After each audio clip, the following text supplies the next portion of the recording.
मग जाऊ घरला. काय ग घरला? अभ्यास. बच्चीला कशाला सारखं सारखं कामाला लावताय? हिरीसाठी जमीन गहाण टाकली आणि हिरीला पाणी बी नाही लागलं. नुकतंच मुंबईत क्षितिज या अपकमिंग सिनेमाचा ट्रेलर लॉन्च करण्यात आला.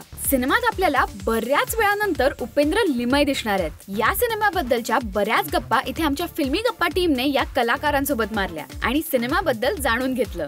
माझ्या चित्रपट कारकिर्दीची सुरुवात झाली मुक्तासारख्या चित्रपटांपासून आणि प्रायोगिक रंगभूमीवर काम करत असताना आणि आता व्यावसायिक अभिनेता म्हणून काम करत असताना सुद्धाही माझा जास्तीत जास्त कल हा राहिलेला आहे कॉन्टेंट ओरिएंटेड अत्यंत वेगळ्या पद्धतीच्या मातीतले विषय असलेले चित्रपट करण्याकडे. तर असाच पुन्हा एक सब्जेक्ट घेऊन मनोज कदम माझ्याकडे आला होता आणि मला ती कथा प्रचंड आवडली आणि मी नेहमीच प्रत्येक मुलाखतीमध्ये हे म्हणत आलेलो आहे की मराठी चित्रपटाचं बलस्थान काय असेल तर त्याचे विषय हे आपलं सगळ्यात मोठं बलस्थान आहे असं मला स्वतःला वाटतं. आणि मग असा एक अत्यंत मातीतला आपला असा एक विषय घेऊन मनोज कदम अप्रोच झाला आणि मला प्रचंड तो आवडला, विषय आवडला.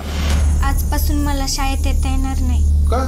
मी आणि घरचे समदे ऊसतोडणीच्या कामावर चाललो. खूप अशा मुली आहेत की त्यांना शिक्षण भेटत नाही आहे, त्यांना अभ्यास करायचा आहे पण त्यांची अशी परिस्थिती असल्यामुळे त्यांना अभ्यास करता येत नाही आहे. आणि मी जेव्हा क्षितिज हा सिनेमा करत होते तेव्हा पण मी हे मनात धरलं होतं की मी पण अशीच मुलगी आहे आणि मला पण धाडस दाखवायचं आहे, मी शिकायचं आहे, मी शिकणारच आहे. मला सुद्धा ही कथा हा विषय जास्त महत्त्वाचा वाटला आणि त्या विषयातलं जी एक व्यक्तिरेखा माझ्याकडे आलेली आहे ती मला खूप एक ॲक्टर म्हणून आव्हानात्मक वाटली. म्हणून पुन्हा एकदा वेगळा विषय, पुन्हा एकदा खरा विषय, पुन्हा एकदा मातीतला विषय, या अशा अनेक गोष्टी होत्या की ज्याच्यासाठी क्षितिज हा चित्रपट मला अत्यंत मनापासून करावा असं वाटतं. बस भाड्याला थोडा पैसा हवा. तू गेलास आणि परत नाही आला म्हणजे माझे पैसे गेले ना पाण्यात. किती माणसं काम करणार? 3 जण नाही 4 वची बी आहे ना. काम 2 जण करतात आणि मजुरी 4घांची घेता का रे? तर माझी पहिलीच इंडिपेंडंट फिल्म, त्याच्यात एवढे सगळे दिग्गज कलाकार, एवढी सगळी स्ट्रॉंग टेक्निकल टीम, त्याचं एक कुठेतरी प्रेशर होतं की आपण पण त्याच लेवलचं काहीतरी करायला पाहिजे. बेसिकली सब्जेक्ट निवडतानाच तो इंटरनॅशनल स्टँडर्डप्रमाणेच बनवायचा, असा सब्जेक्टच निवडायचा हे ठरलं होतं. आणि मग रसूलशी डिस्कशन्स केले की बाबा ह्याच्यात काय करावं लागेल, किंवा नीरजशी डिस्कशन्स केले, कारण ही सगळी मंडळी अख्खा जगातले सिनेमे बघून आलेली मंडळी होती आणि त्यांनी माझ्या सिनेमासाठी हो म्हणणं हीच माझ्यासाठी खूप मोठी अचीवमेंट होती की माझ्यासाठी तर तो ऑस्कर मिळवण्यासारखंच होतं किंवा नॅशनल मिळवण्यासारखंच होतं.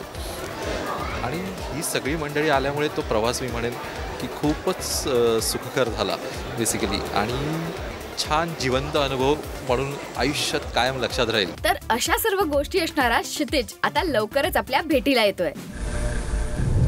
12 पंचे 30 टन, तुम्ही धरले 25 टन, 30 टनाचे 170 प्रमाणे झाले 51,000. दादा त्यांनी 8,500 आपल्याला कमी दिले, तुम्हीच बघा. टीम फिल्मी गप्पाकडून क्षितिजला खूप साऱ्या शुभेच्छा. फिल्मी गप्पांच्या या फिल्मी दुनियेत वेळ झाली इथेच थांबायची, पण तुम्ही कुठेही जाऊ नका कारण असेच फिल्मी अपडेट्स आम्ही तुमच्यासाठी घेऊन येणार आहोत फिल्मी गप्पांच्या पुढच्या भागात. तोपर्यंत माय बोली पहा, मस्त रहा.